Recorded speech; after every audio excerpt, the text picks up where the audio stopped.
Ça commence par un D, ça termine par un Z, c'est Davy Rodriguez qui vous parle. Mes amis, bonjour, je suis très content de vous retrouver après une petite période d'arrêt.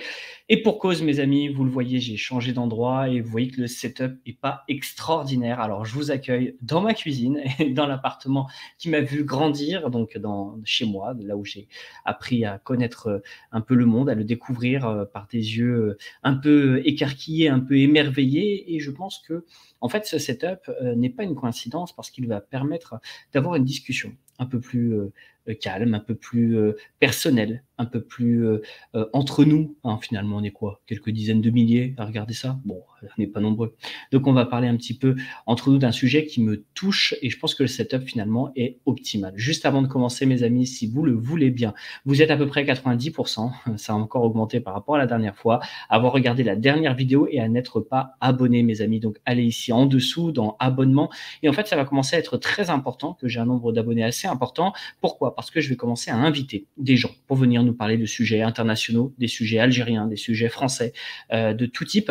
Et évidemment, les gens qui viennent en tant qu'invités souvent regardent le nombre d'abonnés de la chaîne avant de dire oui ou non, je viens ou je ne viens pas. Donc mes amis, c'est crucial que vous soyez abonnés parce que plus il y a d'abonnés, plus je suis crédible aussi aux yeux de nos interlocuteurs et donc je pourrais vous amener du beau monde sur cette chaîne pour les soumettre à la question. Mes amis, bonjour. Aujourd'hui, on va commencer par parler d'un sujet qui me touche particulièrement.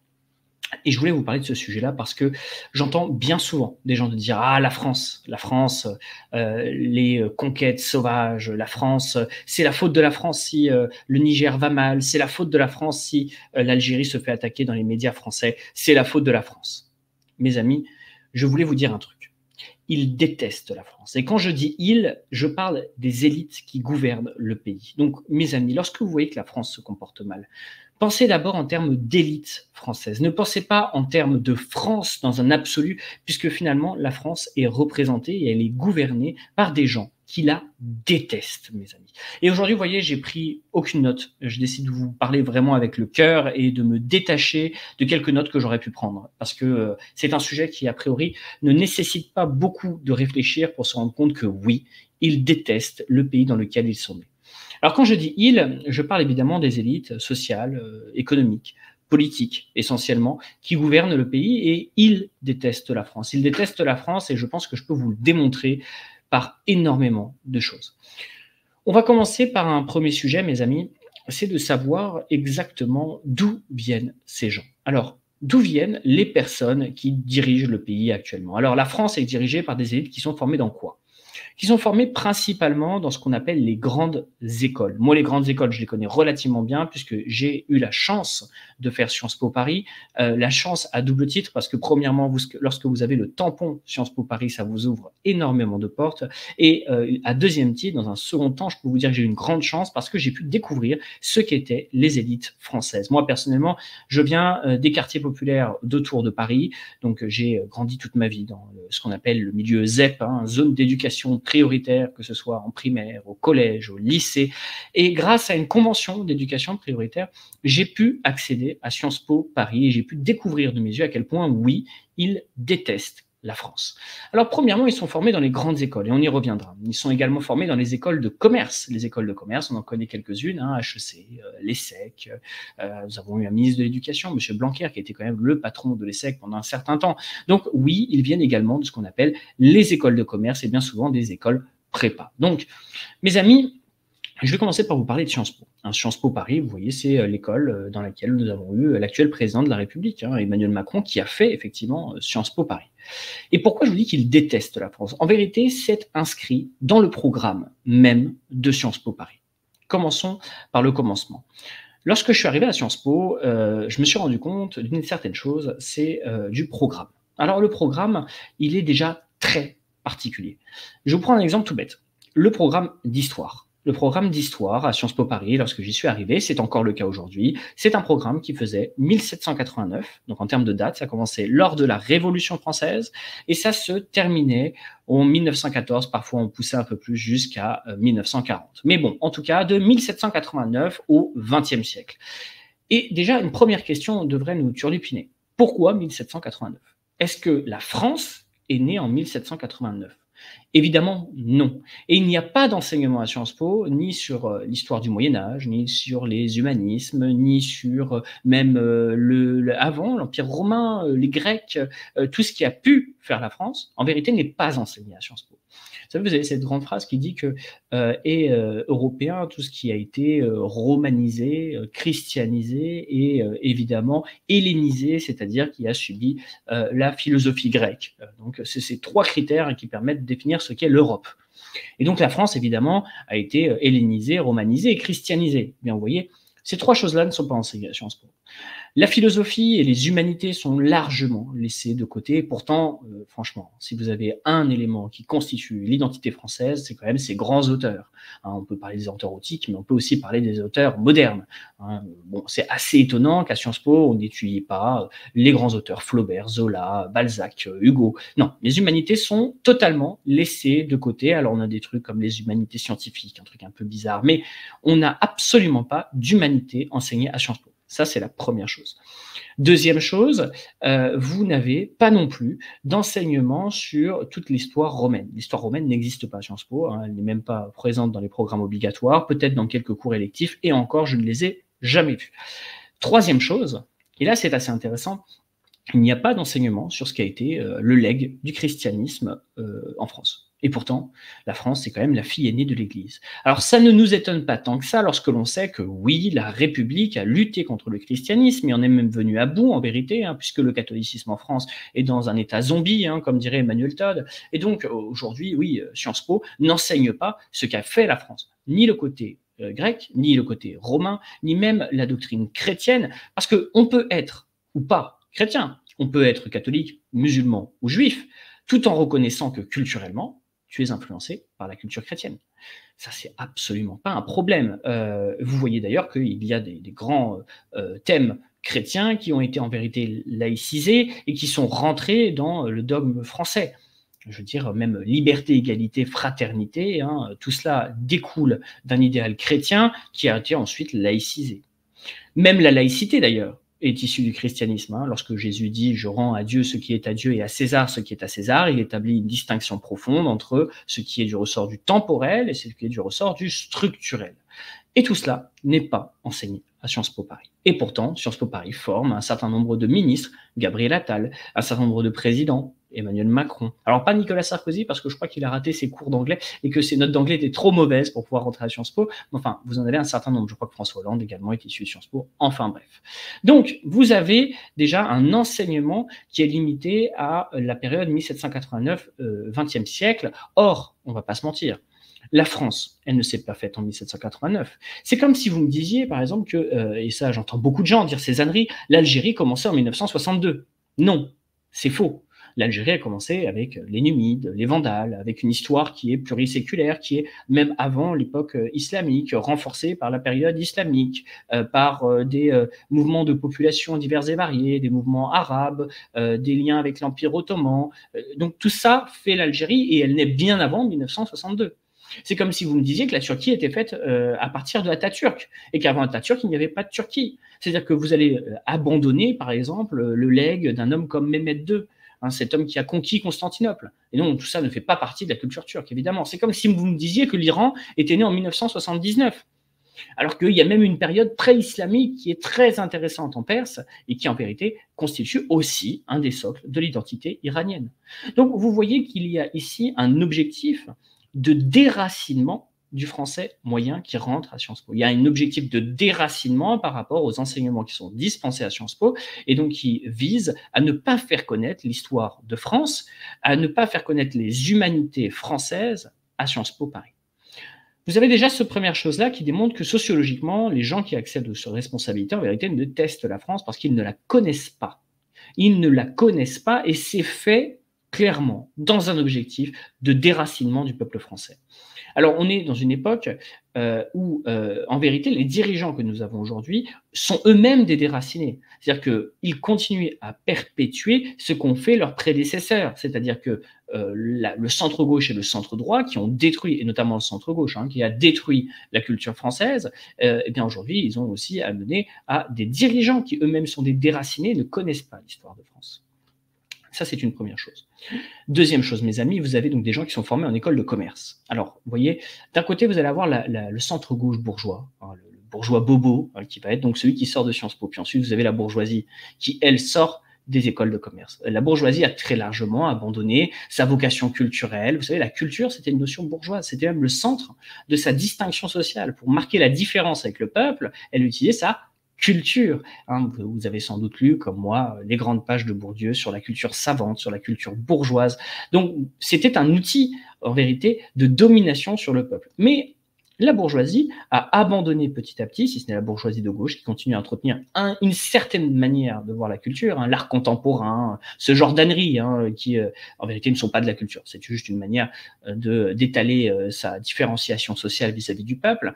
Mais en fait, la bourgeoisie a changé petit à petit et est passée dans la bourgeoisie économique, c'est la bourgeoisie plutôt de droite, qui envoie ses enfants très largement dans les écoles de commerce et dans les meilleures d'entre elles après avoir fait ce qu'on appelle des années de prépa.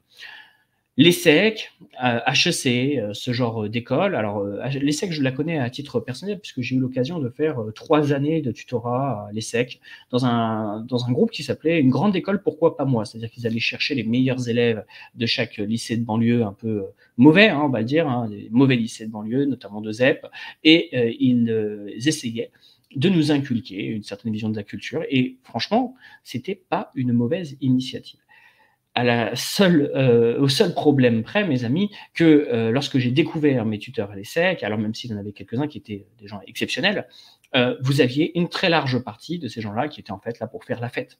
Hein, c'était essentiellement des gens qui n'avaient pas forcément de culture générale, qui n'avaient pas d'enracinement profond. C'était des bourgeois qui sont en fait livrés à la débauche. Et là, vous voyez se joindre à cette bourgeoisie de gauche que je vous décrivais, antichrétienne, déracinée, sans connaissance de l'histoire de France du temps long, une bourgeoisie économique qui, elle, est dans le fait de faire advenir un capitalisme triomphant, violent, américanisé, individualiste, et c'est cette même droite bourgeoise qui a dirigé la France à la tête de l'UMP et de LR pendant très longtemps. Et cette bourgeoisie, en vérité, ces deux bourgeoisies sont amies et, j'ai envie de vous dire, copains comme cochons, si je puis dire. Vous avez d'un côté une bourgeoisie libérale libertaire et de l'autre côté une bourgeoisie libertaire libérale. Voilà. Donc, mais c'est exactement la même chose. C'est une bourgeoisie de droite qui vous déracine par l'économique, qui détruit les solidarités nationales par l'économique, qui détruit les solidarités locales et communautaires par l'économique, et de l'autre côté, une bourgeoisie de gauche qui détruit l'aspect culturel d'une nation et donc qui, en vérité, travaille main dans la main. Et c'est là que vous voyez l'alliance entre le libéralisme libertaire, le libéralisme économique et le côté libertaire, des accès sans valeur et pour cause sans foi. C'est ça, vous savez, Malraux disait une civilisation, c'est quelque chose qui se construit autour d'une religion.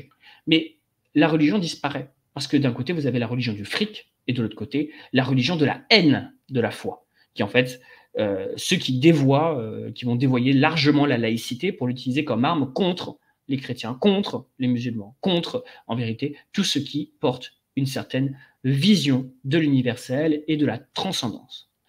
Donc vous avez ici l'alliance entre deux bourgeoisies, et ce sont ces deux bourgeoisies qui ont alterné sous LR et le PS, ou l'UMP et le PS, le MPS comme on l'appelait pendant un temps, qui ont alterné le pouvoir d'un côté et de l'autre, et qui ont fait une fausse alternance alors qu'ils appartiennent tous au même bloc bourgeois représenté aujourd'hui par Emmanuel Macron, qui allie une certaine gauche. Vous voyez qu'on parle de candidatures de socialistes comme Cazeneuve, comme le maire de Saint-Ouen, qui pourrait devenir Premier ministre français, alors qu'ils sont de gauche, a priori. Enfin, on parlera de la notion de gauche, mais enfin, en tout cas, ils s'autoproclament de gauche, même si je ne leur reconnais pas le droit de se dire de gauche. Et de l'autre côté, dans le même bloc bourgeois d'Emmanuel Macron, vous avez la droite, représentée par des gens comme Bruno Le Maire, Gérald Darmanin, mais toujours de cette droite bourgeoise. Si vous voulez, le lien entre Bruno Le Maire et la catholicité, il faudra le trouver, parce que il est assez, en tout cas dans ses écrits, Bruno Le Maire est plus proche du bordel que de l'Église. C'est un homme qui a des pensées relativement érotiques et qui, bien que ministre des Finances, a écrit plusieurs livres, je crois que c'est 7 livres depuis qu'il est ministre des Finances. Alors, ça démontre bien que nos finances ne l'intéressent pas tant que ça, par contre que la littérature érotique est devenue son nouveau passe-temps. Bref, vous avez donc là une bourgeoisie centrale qui déteste la France, mais viscéralement, hein, qui vraiment porte une haine à ce que a été la France et à ce qu'elle pourrait encore représenter aujourd'hui. Déjà, lorsque l'on en arrive là, mes amis, vous devez vous dire que non, ils ne sont pas la France. Prenons un exemple. Vous avez vu, comme moi, les Jeux Olympiques, et notamment la cérémonie d'ouverture des Jeux Olympiques, dirigée par un homme comme Thomas Joly, qui était en fait téléguidé par Pierre Boucheron. Pierre Boucheron, un homme qui écrit l'histoire mondiale de la France. Déjà, quand vous écrivez l'histoire mondiale de la France, vous n'écrivez pas l'histoire de France. Hein. Vous écrivez ce qu'il y a autour de la France, mais pas la France. De la même manière que si demain je voulais écrire l'histoire de l'Algérie, je ne parlerai pas je sais pas, des influences du lien entre l'Algérie et l'Italie, ou l'Algérie et l'Espagne, si ce n'est pour dire que peut-être ça enrichit légèrement, mais enfin, l'Algérie, c'est un pays qui mérite sa propre histoire, sans interventions étrangères, parce qu'elles ne sont pas si nombreuses que cela. Pareil pour la France, pareil pour l'Italie. En vérité, on peut écrire une histoire nationale sans avoir à venir systématiquement chercher des apports étrangers. Bref. Cette cérémonie d'ouverture a-t-elle à un seul moment mis en avant des personnages de l'histoire de France? Non, on a eu le veau d'or, hein, vous savez le veau d'or, hein, que ce soit dans le Coran ou dans la Bible, on le retrouve comme étant cette espèce d'objet que des hérétiques ont adoré à la place de Dieu. C'est un peu problématique hein, lorsqu'on voit que la France est la fille aînée de l'Église. Vous avez vu sur les prospectus des Jeux Olympiques retirer la croix qui se trouvait sur les photos des invalides, parce que la croix, hein, mon Dieu, une croix en France, hein, le pays avec le plus de clochers, le plus d'églises. Oh mon Dieu, la France est chrétienne. Oui, la France est chrétienne. Et le général de Gaulle le disait, hein, la République est laïque, mais la France est chrétienne. Et ça, mes amis, on peut vivre dans un pays chrétien en étant musulman, en étant juif, en étant peu importe. Il est tout à fait possible de vivre en tant que musulman dans un pays chrétien. Et au contraire, j'ai même envie de vous dire, il serait beaucoup plus simple pour un musulman de vivre en terre chrétienne que de vivre en terre athée ou laïque. Hein, parce qu'aujourd'hui, malheureusement, même si la laïcité pourrait être remodelée, hein, la laïcité aujourd'hui, c'est l'athéisme en vérité. Il serait beaucoup plus simple pour un musulman, ne serait-ce que sur la nourriture. La nourriture des religions du livre sont autorisées aux musulmans, mais évidemment, la nourriture des athées, c'est plus compliqué. Hein, je parle notamment de la viande. Donc, vous avez ici un problème, c'est que durant cette cérémonie d'ouverture, on n'a pas mis en avant ni Jeanne d'Arc, ni Napoléon Bonaparte, ni le général de Gaulle, rien de l'histoire de France. Donc, ça démontre bien que ce bloc bourgeois, qui en plus de porter des valeurs qui sont les valeurs très opposées aux valeurs françaises, eh bien, en plus de cela, ne commémore même pas, ne fait même pas semblant d'aimer la France. Il ne fait même pas semblant. Au contraire, on a plutôt des espèces de lynchage de la foi, où on fait passer Jésus-Christ pour une espèce de transsexuel. Je sais plus, je crois que c'était une personne qui devait être, qui était fière d'être lesbienne, grosse et juive orthodoxe, je crois. Enfin bref, la personne qui jouait le Christ sur le tableau de la scène, c'était une personne qui a priori n'avait rien à voir avec le christianisme. Mais c'était une manière, en vérité, de cracher encore une fois au visage d'une Église qui est déjà bien mal en point. Donc, ces cérémonies d'ouverture des JO démontrent encore une fois que non, ils ne sont pas la France. Ils ne sont pas la France, ils n'aiment pas la France, ils détestent la France, parce qu'ils ont tout fait pour la détruire, et ils savent très bien que derrière cela, si véritablement la France revivait, ce seraient les Français qui la feraient revivre. Est-ce qu'il reste des Français? Oui.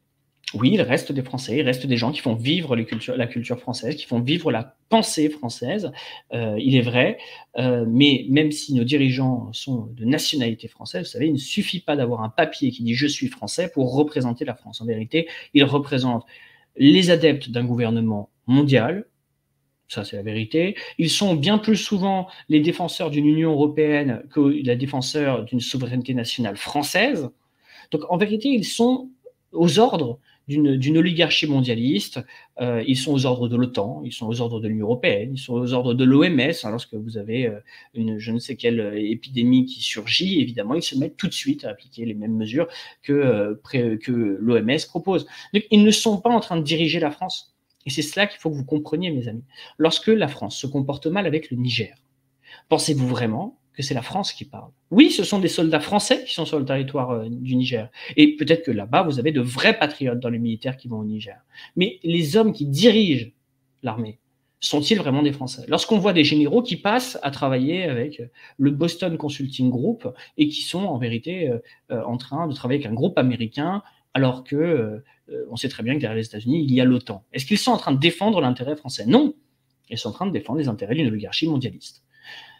Les dirigeants français, aujourd'hui, ne représentent pas la France. Ils détestent la France. Et moi, d'ici de cette petite vidéo que je vous fais, j'aimerais le dire à tous mes amis algériens, puisqu'il y a beaucoup d'amis algériens qui nous regardent, à tous mes amis africains en règle générale, puisqu'il y a beaucoup d'Africains qui nous regardent, et à tous les Français également, pour qu'ils le sachent.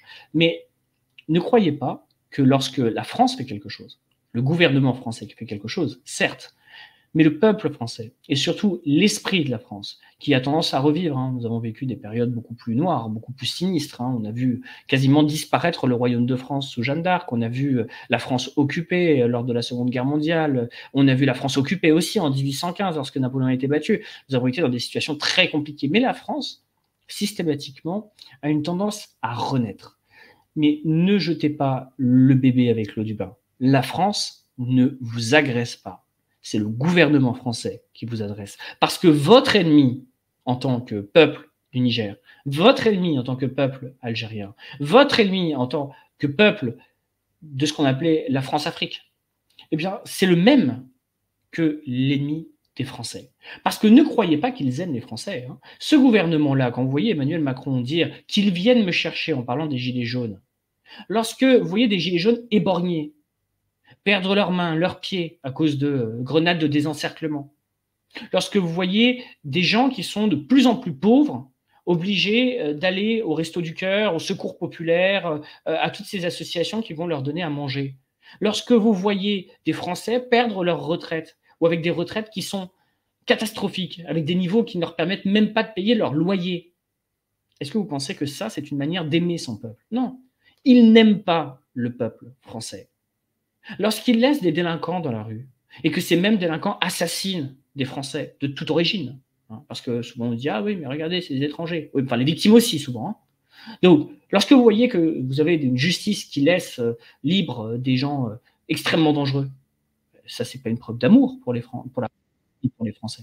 C'est absolument pas une preuve d'amour pour ceux qui se lèvent tous les matins à 8h, à 6h même parfois pour aller travailler et qui reviennent tard le soir et qui apprennent dans les journaux que leurs frères, leurs beaux-frères, leurs sœurs, leurs cousines, leurs mères, leurs enfants ont été poignardés. Donc mes amis, ces gens-là détestent la France. Ils détestent la France dans ses valeurs, ils n'aiment pas le christianisme, ils n'aiment pas l'histoire de France avant la Révolution. Ils ne connaissent même pas vraiment l'histoire de France après la Révolution d'ailleurs, malheureusement. Et ils détestent les Français. Donc, mes amis, j'ai envie de vous dire solennellement, depuis des nombreux Français, nous sommes nombreux à résister en vérité, alors pas tous dans la même tranchée, pas tous d'accord sur ce qu'on veut faire, on est très gaulois. Comme on est très gaulois, on n'est pas tous d'accord. Mais nous sommes nombreux à vouloir résister à cela.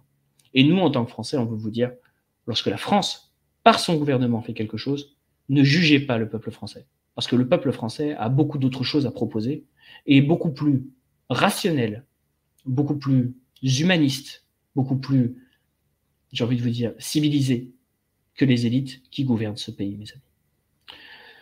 Ça commence par un D, ça termine par un Z. C'était la petite complainte de Davy Rodriguez.